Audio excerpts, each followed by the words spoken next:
All right, section 10, we get into the coordinate plane aspect of quadratics. Okay, and so whether the form is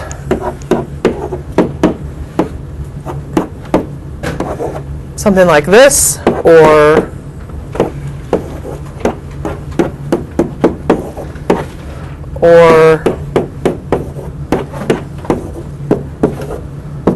let's just do this. I'm just making up 3 different forms. These are all forms of a quadratic.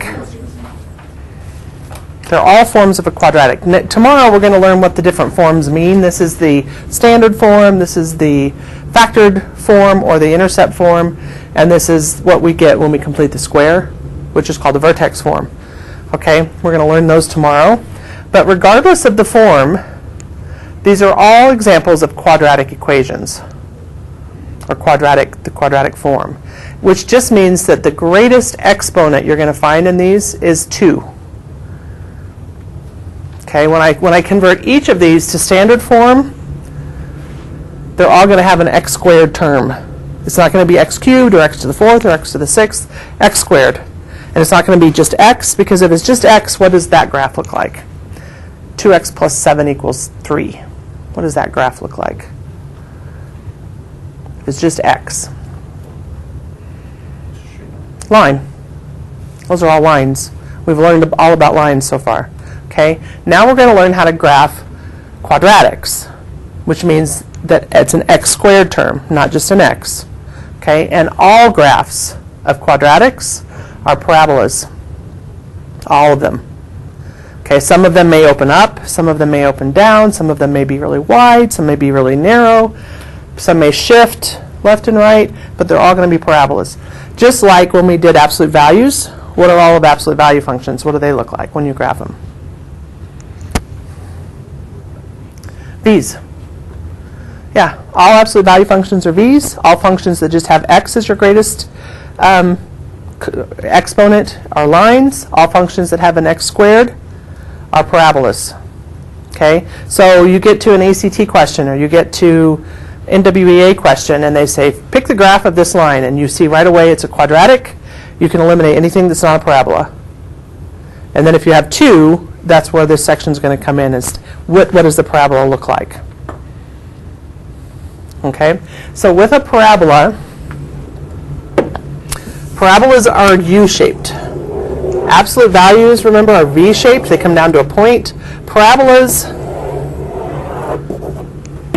are in the shape of a U. Okay, and I just want to identify some key terms when you look at parabolas. Okay, the first term that you need to know is where the parabola crosses the x-axis. It's called the x-intercepts. That's one word. It's called the zeros. That's another. It's called the root. All 3 of those mean the same thing. If someone says, what are the roots of this function, and it's given to you as a parabola, you know you're looking for the x-intercepts. If it says, what are the zeros, you're looking for the x-intercepts. Interestingly enough, these points are the points you get when you solve for x. When you set it equal to 0 and solve for x, which is what we've been doing. Right? We use the quadratic formula, we factor, we complete the square. That whole reason that we do all of that is to find the zeros, to find the x-intercepts, to find the roots. Okay, so on the algebra side, when we're doing all the algebra and we're trying to figure out and solve a quadratic equation, the solution are the 2 x-intercepts. Okay. Other things that you need to know on this, there's something called a vertex. The vertex is the lowest point on the parabola if the parabola is opening up. If the parabola opens down, the vertex is the highest point on the parabola. Okay, but the vertex is important. You're going to learn how to find that. Okay, and there's an imaginary line that just goes through the vertex, straight down, and basically splits that parabola in half. And that line is called the axis of symmetry. The axis of symmetry, because around that axis, that parabola is symmetric. So it's called the axis of symmetry. Okay, what kind of line is that, a vertical or a horizontal? It's a vertical line. So any vertical line is always what? X equals something or Y equals something? X. X. Because everywhere on the line, X is the same number. Right? And so the axis of symmetry is always an equation, and it's always written as X equals some number. Okay, and then finally we need to find something called the y-intercept, which is just where the parabola crosses the y-axis. Okay, and how would we find that?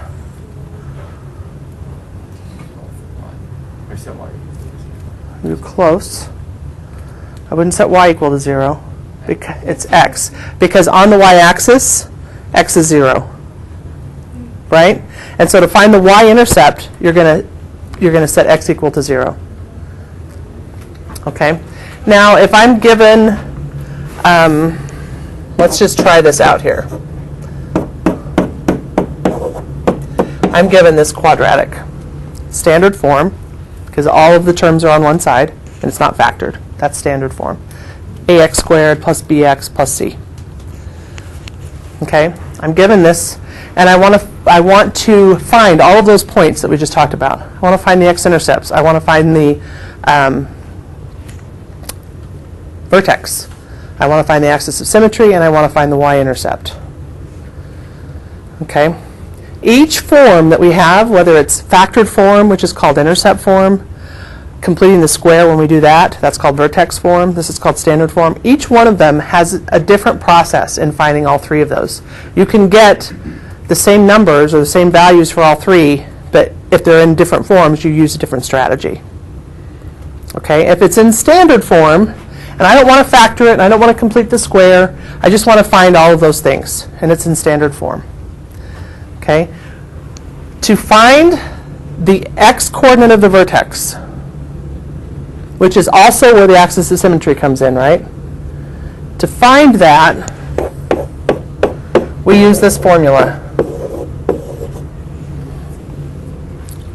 Negative b over 2a. What's interesting, I think, and something that might help you remember that it's negative b over 2a, what is the first part of the quadratic formula? Negative b plus or minus. Well, it's just negative b, right? And the denominator is 2a. So the vertex actually is negative b over 2a, the first part of the quadratic formula. The plus or minus, if I go back here, and you see the vertex is here, the plus or minus is exactly the same on both sides when we do the quadratic. It's either plus the square root of 3 over 2 or minus the square root of 3 over 2, but that's exactly the same number. It's plus or minus the exact same thing. So what it's telling us is the vertex is negative b over 2a, and then one 0 is plus that, plus whatever that number is, and the other 0 is minus whatever that number is. So to find the vertex, all we have to do is take negative b over 2a, and that'll tell us where we're plus and minusing from. Does that make sense? Maybe a way for you to remember how to find that vertex when it's in standard form. It's just the first part of the quadratic.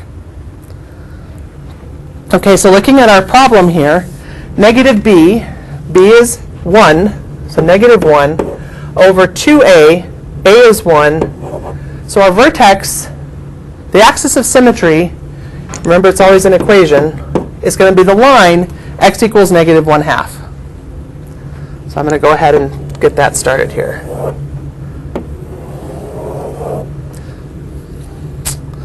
Negative 1/2, and I'll just do it in red because it's really just kind of a guide. It's an imaginary. There's my axis of symmetry. So I know the vertex falls somewhere on this line, but I've got to find the y-coordinate of it. So what could I do? I know it falls somewhere where x is equal to negative 1/2. How can I figure out what y is there? Not quite equal to 0, because I don't want to know where y is equal to 0. I want to know where x is equal to negative 1/2. So I'm going to plug in negative 1/2 for x, because my equation is this.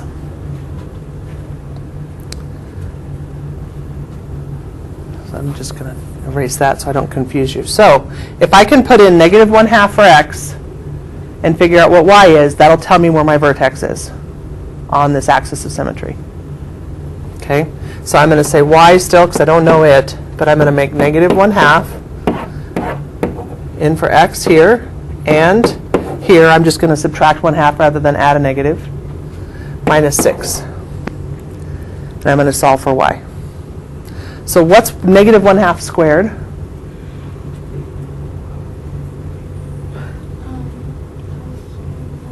Yep, 1/4. And then I'm subtracting 1/2, and I'm subtracting 6. So I need a common denominator. That would be 4. Rewrite all of this with the denominator of 4.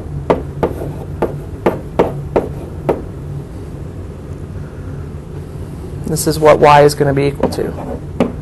So I have 1/4 minus 2/4, that's negative 1/4, minus 24/4 is negative 25/4.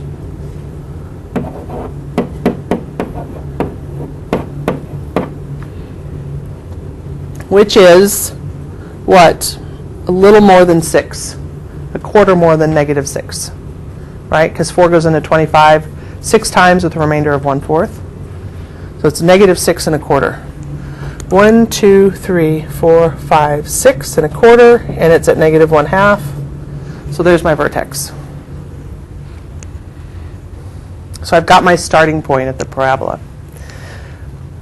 To determine whether it opens up or opens down, you look at the sign of the x squared term.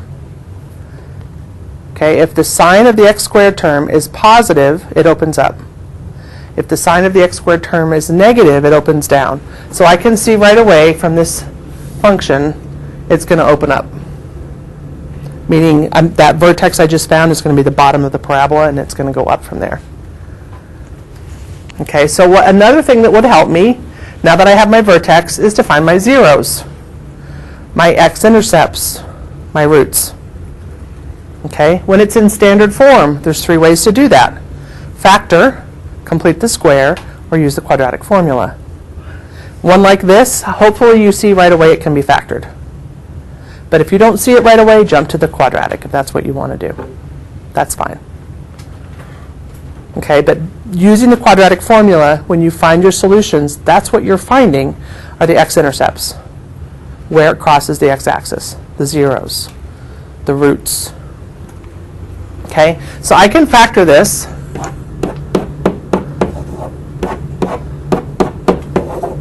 Like this, and I'm going to solve it. The roots happen where y is 0, so I'm going to put 0 in for y and set it equal to 0. So where are my 2 roots?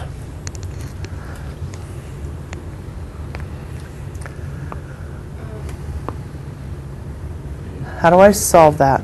You set them both equal to 0. Okay. Negative 3 positive. Yes, I'd set them both equal to 0, negative 3, positive 2. If you don't see that you flipped the sign yet, if you're not there to that point, then actually go through the steps of setting both equal to 0.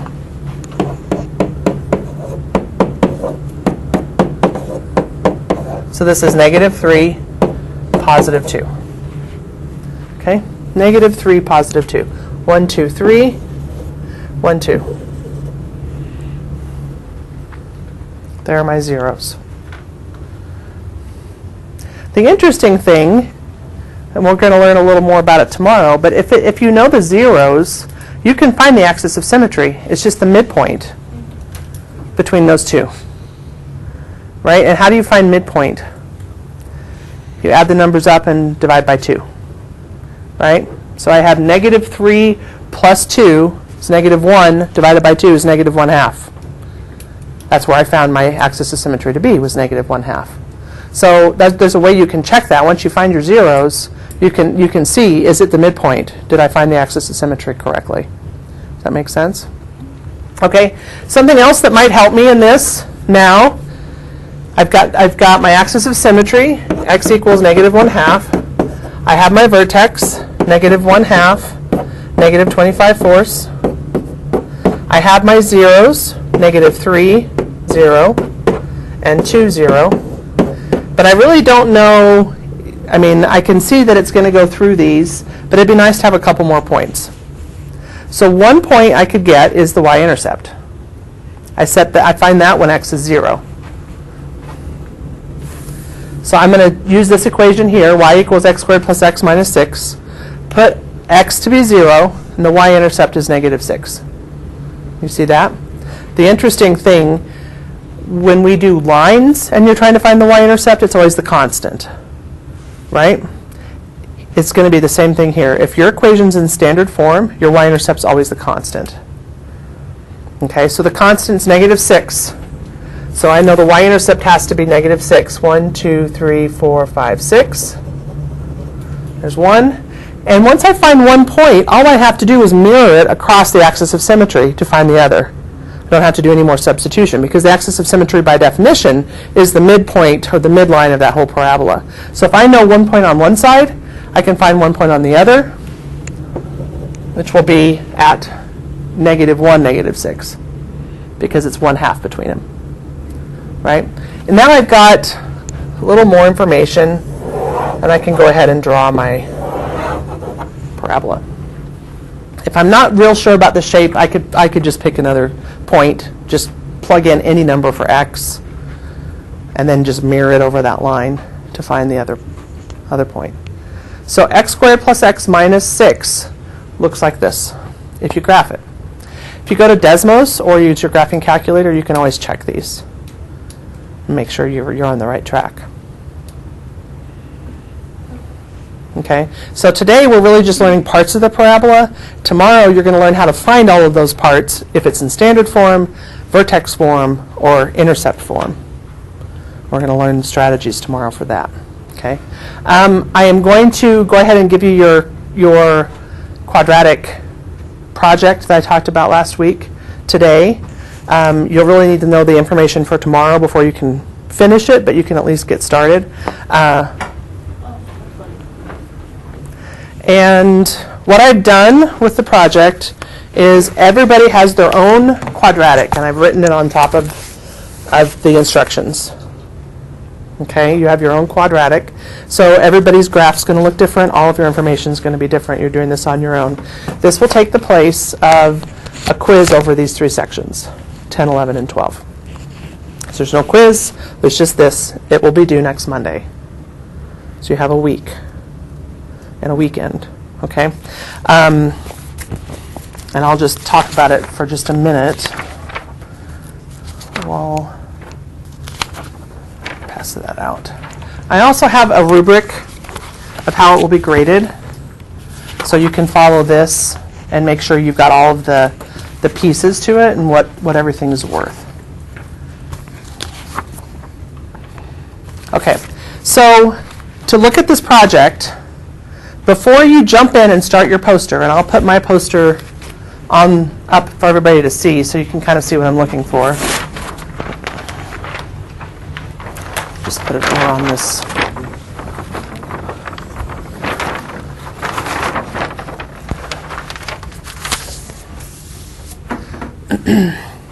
Before you do your poster, I want the items in number 1. I want you to do the work that you need to find all of these pieces of information, and let me check it for you before you put it in pen and then you get it wrong. Okay, so you'll need to, sometime this week, do 1A through 1I and let me look at it. And I'll just check it and make sure it's all correct.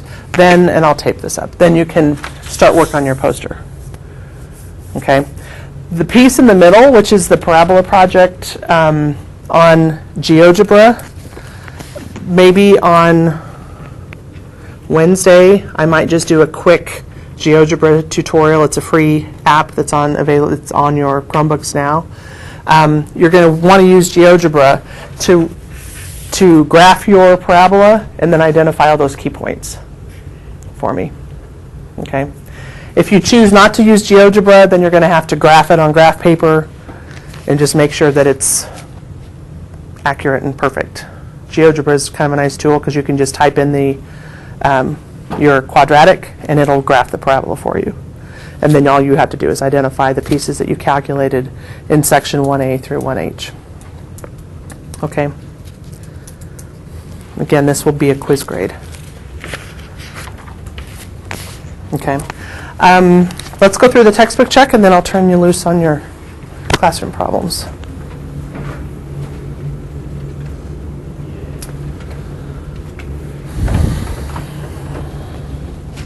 One method to find the vertex of a parabola is the equation negative b over 2a. If a is less than 0, that means the coefficient of x squared is negative. The parabola will open down. That's true. When you solve a quadratic equation, you have identified the x-intercepts. To find the y-intercept, you set x equal to 0. And there were no videos in this section, true or false? False. False. All right, that is it. Maybe hold your 5.9. Yes.